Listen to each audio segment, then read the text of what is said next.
شروع اللہ کے نام سے جو بڑا مہربان نہایت رحم کرنے والا ہے۔ ایک خاتون ایک مولوی صاحب کے پاس گئیں اور مولوی صاحب سے کہنے لگی، مولوی صاحب کوئی ایسا تعویذ لکھ دیں کہ میرے بچے رات کو بھوک سے نہ رویا کریں۔ مولوی صاحب نے تعویذ لکھ دیا۔ اگلے دن کسی نے روپوں سے بھرا ہوا تھیلا ان کے گھر پھینک دیا۔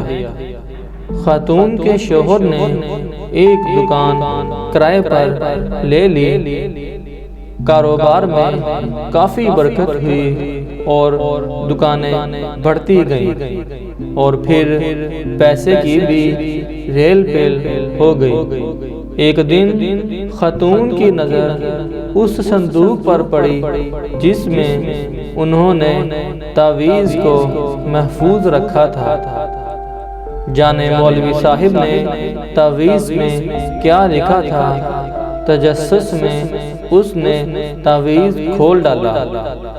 لکھا تھا کہ جب پیسے کی ریل پیل ہو جائے تو سارا پیسہ تجوری میں چھپانے کی بجائے کچھ ایسے گھروں میں ڈال دینا جہاں رات کو بچوں کی رونے کی آواز آتی ہو۔